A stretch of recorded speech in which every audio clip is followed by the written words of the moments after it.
আল্লাহ তাআলা সাইয়েদনা ইব্রাহিম আলাইহিস সালামকে বললেন যে, ইব্রাহিম, এবার আরো বড় একটি কাজে তোমাকে অ্যাসাইন করব, বড় একটি মিশনে পাঠাবো। সেটা হচ্ছে আমার ঘরকে তোমার আবার পুনর্নির্মাণ করতে হবে, অর্থাৎ রিকনস্ট্রাক্টিং দ্য কাবা। কারণ আমরা জানি কাবা প্রথম নির্মাণ করেছিল ফেরেশতারা, তারপর করেছিল আদম আলাইহিস সালাম, তারপর করেছিল নূহ আলাইহিস সালাম। কিন্তু নূহ আলাইহিস সালামের মহাপ্লাবনে কাবা ধ্বংস হয়ে গিয়েছিল।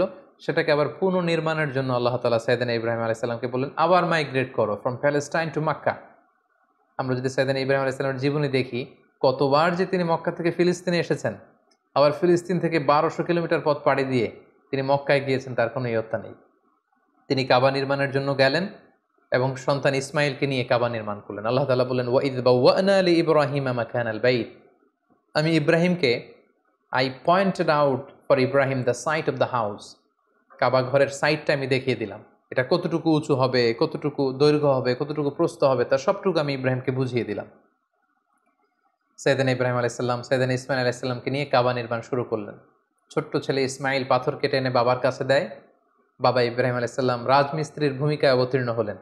তিনি নিজ হাতে আল্লাহ তাআলার ঘর কাবা তিনি নির্মাণ করতে শুরু করলেন। বাপ ছেলে দুজনই পড়তে আরম্ভ করলেন, রব্বানা তাকাব্বাল মিন্না ইন্নাকা আনতাস সামিউল আলিম। হে আল্লাহ, আপনি আমাদের পক্ষ থেকে এই ইফোর্ট, এই ডেডিকেশনকে, এই কাজকে আপনি কবুল করে নেবেন। এবং আল্লাহ তাআলা বললেন যে, ওয়াইদ জাআলনাল বাইতা মাসাবাতান লিন-নাসি ওয়া আমনা। আমি এই কাবা ঘরকে, ইব্রাহিম ইসমাইলের পদধূলি ধন্য এই কাবা ঘরকে গোটা বিশ্বের মানুষের মিলন কেন্দ্র বানালাম। যেটা আমরা হজ উমরার সময় দেখি, more than 2 million Muslims they gather together in Kaaba. কাবার চারিপাশে প্রায় 20 লক্ষেরও বেশি মানুষ একসাথে হজের সময় তারা সালাত আদায় করে। গোটা বিশ্ব থেকে প্রতিদিন উমরার জন্য মানুষ কিন্তু সেখানে যাচ্ছে। অর্থাৎ মানুষের একটা মিলন কেন্দ্র আল্লাহ তাআলা সেই এলাকাটিকে বানিয়েছিলেন, কিন্তু যেটা একটা সময় ছিল অনুর্বর, জনমানব শূন্য একটি এলাকা। এবং আল্লাহ তাআলা আমাদেরকে আদেশ করলেন, ওয়াত্তাখিযু মিন মাকামি ইব্রাহিমা মুসাল্লা। তোমরা ইব্রাহিমের দাঁড়ানোর জায়গাকে সালাতের জায়গা বানাও। অর্থাৎ যেই পাথরের উপর দাঁড়িয়ে সাইয়েদনা ইব্রাহিম আলাইহিস সালাম কাবাকে রিকনস্ট্রাক্ট করেছেন, আজ পর্যন্ত এই 2500-3000 বছর পরেও সেই পাথরটি আজও সংরক্ষিত আছে। আপনারা হজ উমরা যারা করেছেন তারা দেখেছেন সেই পাথরটির চারদিকে সেটা সংরক্ষিত আছে। সাইয়েদনা ইব্রাহিম আলাইহিস সালামের ফুটপ্রিন্ট সেখানে আছে, পায়ের ছাপ আছে। এবং সেটাকে সামনে রেখে টু দ্য ডাইরেকশন অফ কাবা সালাত পড়াকে আল্লাহ তাআলা আমাদের জন্য অবধারিত করেছেন, তিনি আমাদেরকে আদেশ করেছেন। এবং সাইয়েদনা ইব্রাহিম এবং ইসমাইলকে বলেছেন, তোমরা কাবা ঘরকে পরিচ্ছন্ন করো, ঝাড়ু দাও। সাইয়েদনা ইব্রাহিম আলাইহিস সালাম সফলতার সাথে কাবা পুনর্নির্মাণের এই মিশনটাও সম্পন্ন করলেন। সম্পন্ন করে তিনি কায়মনোবাক্যে আল্লাহ তাআলার কাছে একটা দোয়া করেছিলেন, ঐতিহাসিক দোয়া।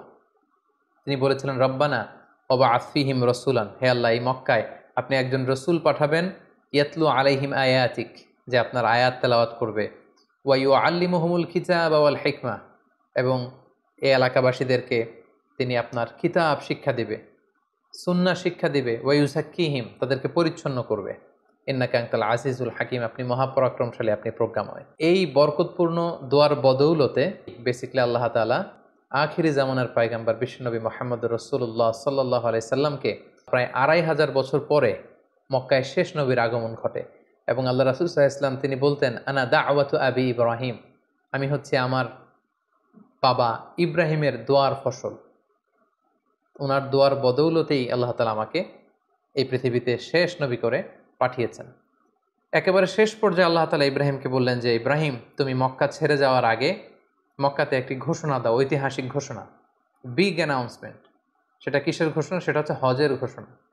কিভাবে হজ শুরু হলো, তুমি হজের ঘোষণা দাও। সাইয়েদনা ইব্রাহিম আলাইহিস সালাম বললেন, আল্লাহ, এখানে কোনো মানুষ নেই, কোনো জনপদ নেই, কেউ নেই, আমি কার কাছে হজের ঘোষণা দেব?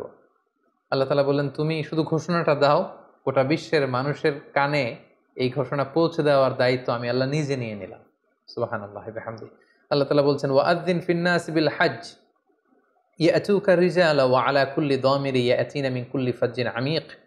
ইব্রাহিম, তুমি ঘোষণা দাও, তোমার এই ঘোষণার বদৌলতে দেখবে আগামী বছর থেকে গোটা বিশ্ব থেকে মানুষ আসতে শুরু করবে।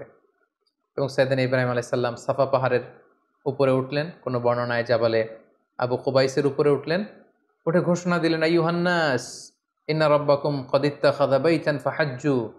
হে গোটা বিশ্বের মানুষ, আল্লাহ তাআলা একটি পবিত্র ঘর নির্মাণ করেছেন আমার মাধ্যমে, তোমরা এই ঘরে হজ পালনের জন্য আসো। তাফসিরে এসেছে যে এই ঘোষণাটা আল্লাহ তাআলা গোটা বিশ্বের সবার কানে তখন পৌঁছে দিয়েছেন। এমনকি আমরা যখন তখন ছিলাম না এই পৃথিবীতে, আমরা রুহের জগতে ছিলাম, আমাদের কাছে আল্লাহ তাআলা এই আহ্বানটি পৌঁছিয়েছিলেন। এবং রুহের জগতে আমাদের মধ্যে থেকে যারা লাব্বাইক লাব্বাইক বলে এটার আনসার আমরা করার সুযোগ পেয়েছি, তাদেরকে আল্লাহ তাআলা এই পৃথিবীতে কাবা জিয়ারতের এবং হজ পালনের সুযোগ দান করে থাকবেন।